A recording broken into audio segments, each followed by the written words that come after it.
오늘 시편 31편 말씀이 옛날 성경에는 내 시대가 주님 손에 있사오니 하나님 나와 관계된 것을 완전케 해 주옵소서, 이런 다윗의 기도입니다. 오늘 우리가 찬양한 것처럼 지금은 다윗의 때와 같이 예배가 회복되고 엘리야의 때와 같이 회복되고. 근데 엘리야 때나 다윗의 때가 다 어려운 때였어요. 엘리야는 아방이 이세벨이 죽이려고 덤비니까 목숨을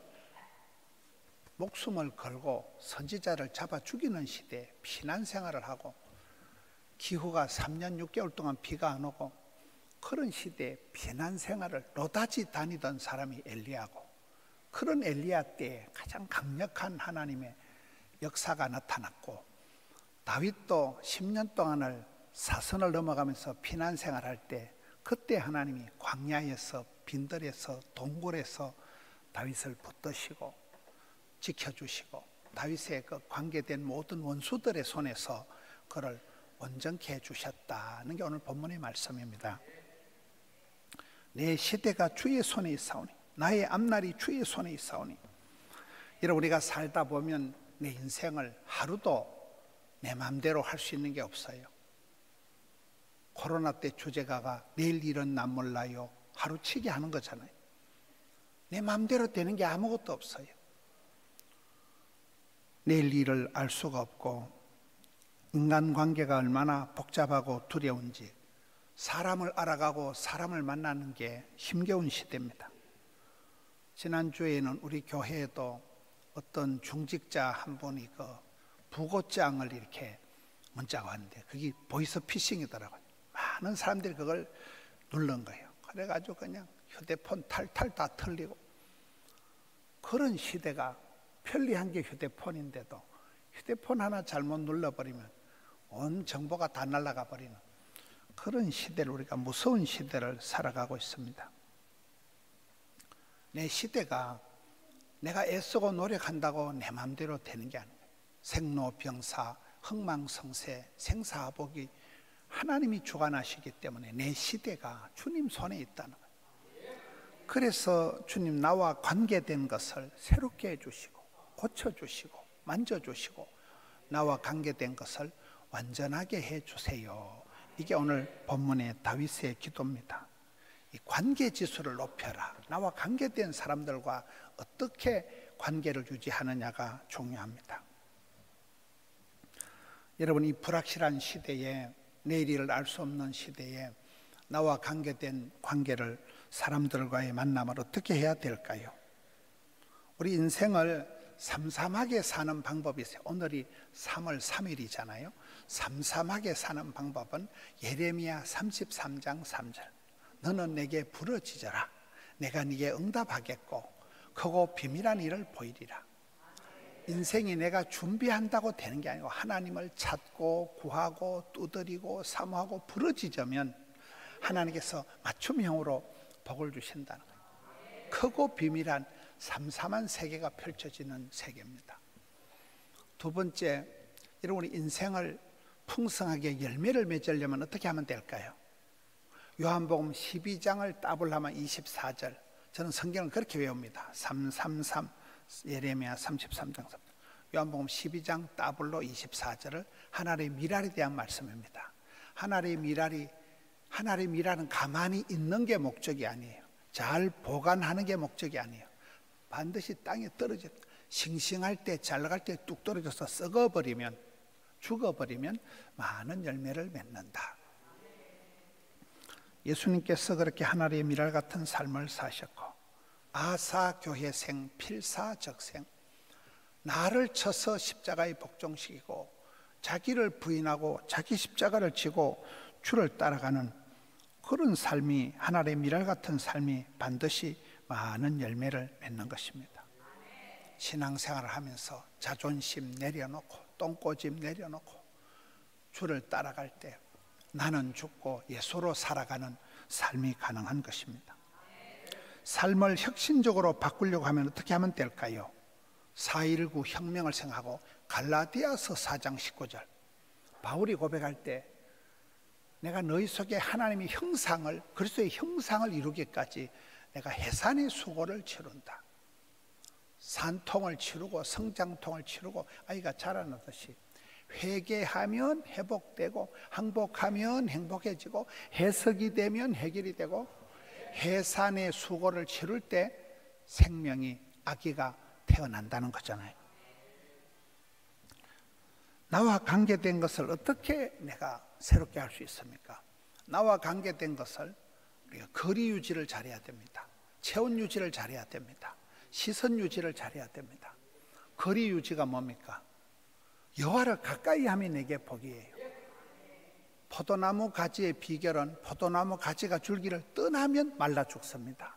착 붙어 있어야 돼요. 거리 유지가 중요합니다. 가까이 할 사람, 멀리 할 사람을 잘 분별해야 됩니다. 친구 따라 강남 가기 때문에 좋은 사람 옆에 있으면 좋은 사람이 됩니다. 악한 사람 옆에 있으면 시험은 전념되고 여러분 은혜는 전달이 되는데 우리가 축복의 통로 같은 사람이 돼야 되지 막장 드라마를 펼치는 인간이 되지 말라는 거예요.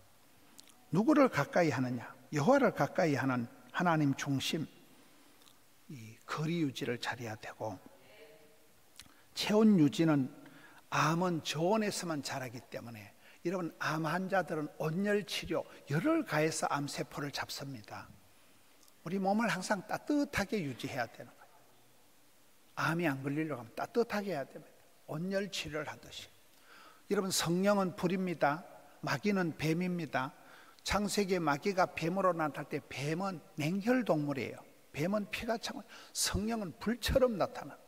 성령 충만함 받은 사람, 여러분 성공하는 사람, 복 있는 사람, 쓰임난 사람의 특징은 가슴에 성령의 불이 있는 거예요.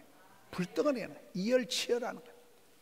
체온 유지를 해야 돼요. 성령 충만함을 유지하는 사람은 감기도 안 걸리는 거예요. 성령 충만하고 사랑과 희락과 화평이 넘칠 때 감기가 왜 걸리겠어요? 세 번째는 여러분이 시선 유지, 거리 유지, 체온 유지. 수영록의 이규원 목사님은 만남의 자리에 쓸데없는 만남, 갔다 오면 영혼을 흐리는 만남은 무섭도록 끊어내야 된다. 아무데나 오란다고 가면 안 된다. 나와 관계된 관계 중에서 가지치기 하듯이, 교통정리하듯이 쓰잘데없는 만남, 내 영혼을 흐리게 하는 자리는 아주 무섭도록 잘라내야 된다는 거예요. 그렇잖아요. 시선 유지가 뭡니까? 인생은 눈싸움이라고 합니다. 마귀가 하와를 유혹할 때도 보암직한 비주얼한 걸로 유혹했듯이 하나님이 이스라엘 백성들에게 복을 주실 때는 사랑의 눈길을 주십니다. 민수기 6장에 얼굴을 향하시고 얼굴을 비추시고 은혜와 평강을 주신다. 눈싸움을 잘해야 되는 거예요. 볼 것을 바라봐야 되는 거예요. 바나바가 복을 받은 것은 교회 안에서 하나님의 은혜를 본 거예요. 여러분 요게벳이 쓰임받은 것은 그 시대에 요게벳이라는 여자가 구약시대에 유치원을 다녔겠어요? 국민학교를 다녔겠어요? 일자 무식한 요게벳이 아들, 딸 3명을 낳았는데 큰아들 아론은 대제사장이 되고 둘째 딸 미리암은 여선지자가 되고 셋째 아들 핏덩어리 모세를 낳아놓고는 아따 우리 아들 잘생겼다. 아름다운 아임을 보고 핏덩어리 아이 속에 영적인 진선미를 볼 줄 알았던 엄마의 안목이 중요하다. 그래서 그 요게벳 엄마 밑에서 민족의 지도자 3명이 폭삭 쏟아지는 거예요. 우리는 시선 처리를 잘해야 됩니다. 한눈 팔지 말고 여기저기 힐끔거리지 말고 유튜버의 쇼츠에 중독이 되면 눈에 녹내장이 옵니다. 그렇잖아요. 주만 바라봐야 되는 거예요. 눈을 들어 주를 바라보라. 현실만 바라보면 자꾸 골치가 아프지만 눈을 들어 하늘을 바라보고 주를 바라보면 산을 바라보면 나의 도움이 어디서 오는가를 알게 되는 것입니다. 우리가 눈을 들어 하늘의 영광을 보고 교회에 임한 하나님의 은혜를 볼 줄 알아야 됩니다. 마음을 콩밭에 두지 말고 마음이 갈라지지 말고 야고보서 1장에 버려야 될 마음 3가지 있어요. 의심을 하지 마라. 두 마음을 품지 마라. 욕심을 버리라. 마음을 우리가 모아서 마음을 다하여 뜻을 다하여 힘을 다하여 하나님을 사랑할 때 그때 역사가 벌어집니다. 이런 뭐인가 잘하는 사람 보면 지극정성을 다하고 지사충성을 다하고 정성을 마일질 쌓는 거예요. 지극정성을 쏟을 때 역사가 벌어지고 감동의 역사가 일어나는 거잖아요. 하나님께서는 어려운 환경에서 모세도 그랬고 오늘 본문에 다윗도 그랬고 쫓겨다니고 피난 다니고 광야에서 빈들에서 사막 땅에서 동굴에서 지켜내고 건져주신 것입니다. 우리가 삶의 형편이 어렵다고 불평할 이유가 없습니다. 하나님은 어려울 때 풍성하게 하나님 종들을 광야 신학교에서 빚어내시기 때문에 그렇습니다. 달란트 비유를 보면 우리가 작은 일을 어떻게 처리하느냐, 쪼맨한 일을 적은 일을 어떻게 대하느냐가 관건입니다. 적은 일에 충성할 때 많은 것을 맡기시기 때문에 그렇습니다. 그래서 우리가 사역을 할수록 디테일에 신경을 써야 됩니다. 얼렁뚱땅 덜렁덜렁 하면 안 되는 거예요. 아주 꼼꼼하게 알뜰살뜰하게 해야 됩니다. 하나를 보면 열을 알 수가 있기 때문에 그렇습니다. 성경에도 어린 소자 하나에게 한 것이 바로 예수님에게 한 것이다. 어린아이 한 명에게 대한 것이 하나님께 한 거와 쌤쌤이라는 거예요.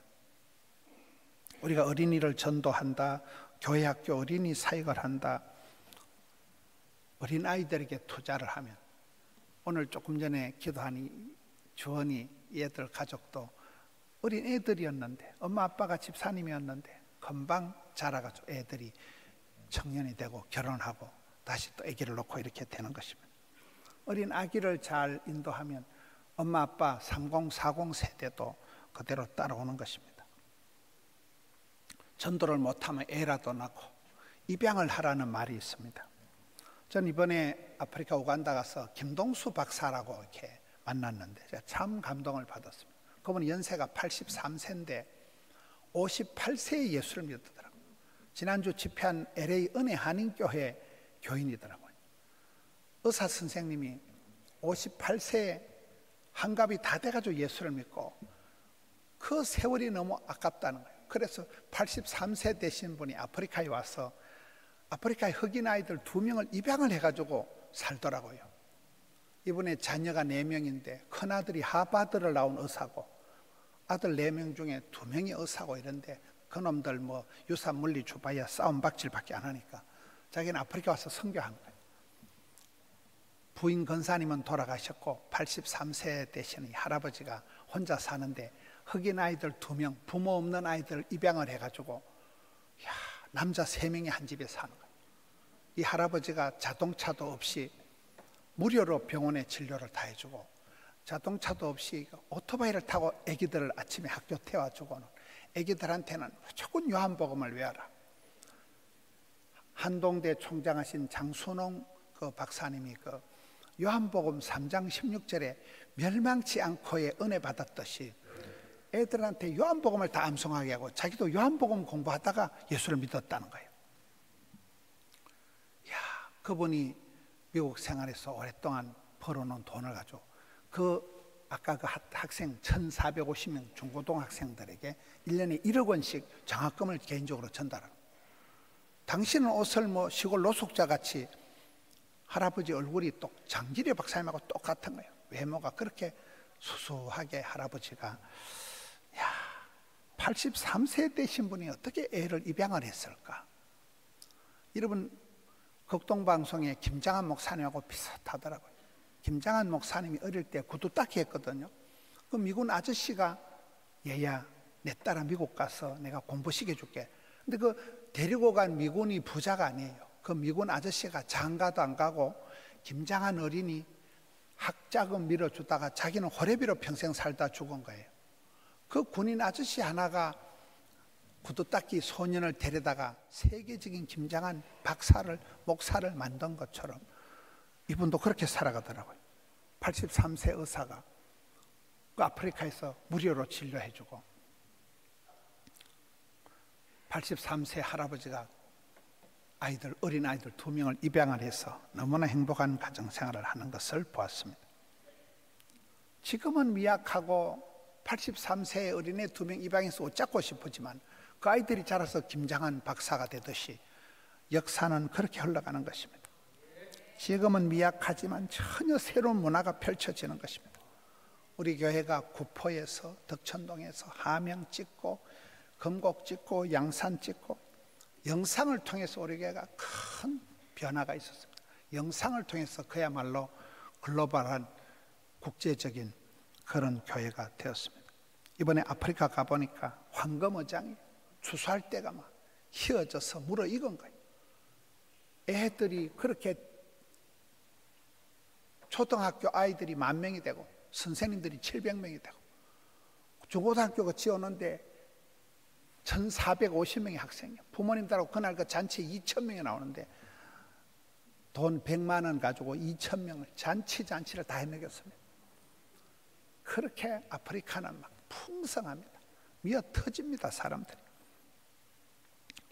저는 어저께 꿈을 꿨는데 꿈에 BTS 그 정국이하고 지민이가 우리 교회에 와서 찬양 집회를 하는 꿈을 꿨어요. 그래서 뭐 걔들이 별거 있습니까? 정국이는 만덕이고 지민이는 해동동인데 꿈에 BTS 애들이 우리 교회에 와서 찬양 집회를 허벌나게 하고 깨보니까 꿈이더라고요. 꿈이라도 꿈이 이루어지는 거고 뭐 BTS 별거 있습니까? 가들 다 뭐 쪼맨 애들 나와가지고 그래. 야, 우리 교회가 그렇게 허접하고 쪼맨한 아이들 데리고 일하다가 그 아이들이 자라서 이렇게 포동교회가 지금은 어마무시한 교회가 되고 아프리카 우간다도 뭐 쉽게 가서 그 많은 아이들 뭐 밥해 먹이고 장학금 주고 그 목사님들이 아프리카 7개국에서 모이는 거예요. 어떤 목사님은 오토바이 타고 3일을 오는 거예요. 오토바이 타고 국경을 넘어서 3일을 오토바이 타고 와서 그 목회자 바이블 컨퍼런스 성경 배우러 오는 거예요. 그분들을 가르치고 눈이 빠끔한 사람에게는 교회를 지어주고 또 부흥을 시킨 목사님들은 작년에 30명 우리 교회에 데리고 왔잖아요. 얼마나 아프리카가 체계적으로 하는지 몰라요. 아주 폭발적인 역사가 일어나고 여러분 우리가 아이들을 전도하다가 그 아이들이 또 지역을 넘어서 양산, 금곡 찍고 부산, 양산, 울산 산을 옮길 만한 믿음을 가지고 나가는 것입니다. 엘리야가 죽인다고 덤비는 아하방을 피해서 이세벨을 피해서 도망을 다니다가 그가 발견한 것은 내가 이렇게 맨날 목숨 유지하려고 도망 다니는 게 내 인생의 메인이 아니고 남은 자 7,000명을 바라보았듯이 우리의 삶도 그렇습니다. 우리 주변에 잃어버린 영혼들이 방치된 방목된 양떼들이 너무나 많습니다. 지난주에 우리 교회 부흥회 할 때 한경 목사님의 식습관이 저녁을 안 드시는 거더라고요. 설교하기 전에 예배 전에 밥을 안 드시는 건 좋은데 문제는 예배를 마치고 밥을 드시는 거예요. 밤 10시에 밥을 드시는 거예요. 그래서 제가 어떤 날은 저녁을 3번 먹었습니다. 할 수 없이 강사를 따라 함영동에 어떤 식당에 갔습니다. 그분이 뭐 돼지국밥 이런 걸 좋아하셔가지고 콩나물 집회를 갔는데 사장님이 서비스가 좋더라고요. 그래 한참 있다 보니까 우리 교회 교인이라는 거예요. 한 번도 본 적이 없는데 우리 교회 등록은 안 하고 그냥 함영성전에 살짝이 와서 예배를 드려봤다는 거예요. 오늘 또 지금 참석하시는지 모르겠습니다. 그때 제가 느낀 게 이런 가족 식구들이라도 누군가 복음을 전해야 되지. 내 아들이 교회를 안 나가고 가족이 교회를 안 나갈 때도 누군가가 교회 가자, 조카야 교회 가자, 이모야 교회 가자 전해야 된다니까요. 우리 주변에 많은 사업장들이 있는데 당신은 교회를 살살 오는데도 아무도 전하는 사람이 없다는 거예요. 그렇게 우리가 복음을 전할 때 때를 어떻게 가족들에게 직장에서 사업장에서 하나님 나와 관계된 것을 내가 새롭게 해나가야 되는 겁니다. 예비된 사람은 어디서부터 연결될지 아무도 몰라요. 구설이 서말이라도 깨어야 보배인데 때를 어떤지 못든지 우리는 복음 전하는 사람이 되어야 되는 거예요. 이번에 그 우간다 가서 얘기를 들어보니까 선교사님들도 이게 두 종류가 있다는 거예요. 어떤 선교사님은 아주 이래 까칠한 선교사님들이 있다는 거예요. 저 아프리카 저 도둑놈들 뭐 물건 훔쳐가고 도둑놈들이라는 거예요. 그리고 절대로 사람들하고 악수를 하면 안 된대. 그 교인들 중에 3분의 1은 에이즈 환자들이거든요. 악수하면 에이즈 옮긴다는 거예요. 그래가지고 선교하러 간 분들 중에 또 그래 까치를 떨고 막 악수도 안 하고 전부 도둑놈 취급하는 분도 있고 이분들은 지금 우리가 하는 그 유니온 비전 우리 교회가 하는데 벌써 15년이 됐습니다. 이분들이 15년 동안을 계속 가서 퍼주고 사람들 써주고 그 뭐 인원을 건축하는데 막 수천 명 인원을 창출해주고 경제를 살리고 민간 외교가 따로 있어요. 그거 갔는데 군 부대에서 군인들이 와서 막 군악대를 하는데 막 애국가를 부르는데 막 가슴이 울컥하더라고요. 애국가를 불러주고 막 야, 그 마지막에 외교부 장관, 여기 왔더만 오켈로 외교부 장관이 우리 교회에 왔던 얘기를 하더라고요. 목사님 교회가 그렇게 아름다운 예배를 자기가 본 적이 없고, 그분은 영국에서 유학한 박사학위 받은 분이에요. 그렇게 아름다운 교회를 본 적이 없고, 우리 교회 얘기를 하고, 그날 그 고넬료 설교를 기억을 하고, 아니 목사님 이게 남아서 한 달 정도 설교를 하고 가야지 뭐 때문에 한국 가냐는 거예요. 막 여기 왔을 때 자기 와이프한테 바로 전화했다는 거예요. 대한민국에 그분이 여기 왔을 때는 별로 기분이 안 좋게 왔는데 환대를 못 받았어요, 우리나라 와서. 근데 우리 교회에 와서 감동을 받아가지고 그때부터 친구가 돼가지고 그 이번에 만찬할 때 외교부 장관이 3명이나 왔어요. 쪼매난 나라의 장관들, 시장, 국회의원 따와가지고 환대를 받고 15년 동안을 신뢰를 쌓고, 민간 외교가 있습니까? 이분들이 15년 동안을 퍼주고 섬기고 애들 가르쳐주고 학교 지어주고 하니까 그렇게 그분들이 좋아를 하고 오랜 세월 동안 한 번 맺어진 인연을 그렇게 가는 거예요. 그분이 여기 올 때 그 비행기 값을 장로님이 한 분이 다 냈더라고요. 또 비행기가 급소가 있다 하더라고요. 뭐 아랍에미레이트 비즈니스 이상 하고 차를 태워줄 때는 뭐 벤츠 이상을 태워줘야 된다고 그러더라고요. 그런 거를 개인적으로 사람들이 다 감당을 해서 우리가 그렇게 복음을 심고 사랑의 씨앗을 심어주니까 그분들이 이제 우리 편이 돼가지고 자기들 나라의 경제가 발전되고 학교 지어주고 교회를 1750개를 지어. 아까 그 나온 거 온유 발달센터 우리 교회 이상년 권사님이 우리 교회 권사님 한 가정에서 교회를 10개를 짓습니다. 지금 저기 5번째예요. 5개를 짓고 앞으로 5개를 더 짓겠다 이러는데 참 많은 역사가 일어나는 것을 보았습니다. 이는 금년에는 우리 교회가 사랑과 행복의 초대 선포식을 제가 하지 않습니다. 이벤트식으로 일회용 행사로 하지 말자. 일만 많은 그런 행사가 아니라 행복이 되도록 하자. 전도의 과정을 두자. 이런 길바닥에서 노방전도 하는 거는 그냥 복음을 던지고 마는 거예요. 관계전도는 나와 관계된 사람을 오랫동안 사귀고 사랑을, 눈물을, 기도를 심어준 사람을 데리고 오고 또 이 사람이 세례 받을 때까지 오랫동안 케어를 해야 되는 그 전도의 과정이 필요하다는 거예요. 우리가 신앙생활도 그렇게 나와 관계된 것을 군부를 떼고 밤새도록 꼬아서 어떨 때는 밤이 맞도록 금식을 하고 철야하고 눈물의 기도를 드린 사람만이 그걸 할 수가 있는 것입니다. 그래서 그 나와 관계된 한 사람이 김장한 목사님이 어릴 때 그렇게 구두 닦기 시절에 군인 아저씨 하나 만나서 지금은 저렇게 위대한 인물이 되었듯이 아까 그 김동수 박사가 83세의 아이들 2명을 입양해서 키우듯이 그 아이들이 자라면 무슨 일을 할지 우리가 알 수가 없습니다. 불쏘시개가 되고 마중물이 되고 기폭자가 되고 변화의 주인공이 되고. 여러분 아브라함을 부를 때 하나님이 아브라함이 네가 늙었지만은 네가 환경, 배경, 분위기 원불교하지 말고 원망, 불평, 교만하지 말고 네가 깊은 산소 옹달샘이 되라. 네가 복의 원천이 되거라. 그래서 아브라함의 자손이 지금 37억이나 세계적으로 퍼져게 된 것입니다. 우리는 나와 관계된 것을 새롭게 해야 됩니다. 마음의 지도, 마인드 맵을 그려서 요수아처럼 마음의 지도를 그려보라. 버릴 것은 버리고 잡을 것은 잡고 덜 더 운동을 하라. 우리가 이 시대를 탓하지 말고 환경을 원망하지 말고 다른 사람을 핑계하지 말고 안 될 이유를 찾지 말고 하나님 나와 관계된 것을 감사함으로 받고 나와 관계된 것을 새롭게 해서 관계 지수를 올려야 됩니다. 영향력 있는 사람이 돼. 여러분 어디 가든지 참 내가 집사님 때문에 산다. 내 집사님 얼굴 보고 산다. 집사님 기도 덕분에 내가 힘을 얻는다. 선한 영향력을 미쳐나가는 우리 성도님들 되시기를 축원합니다.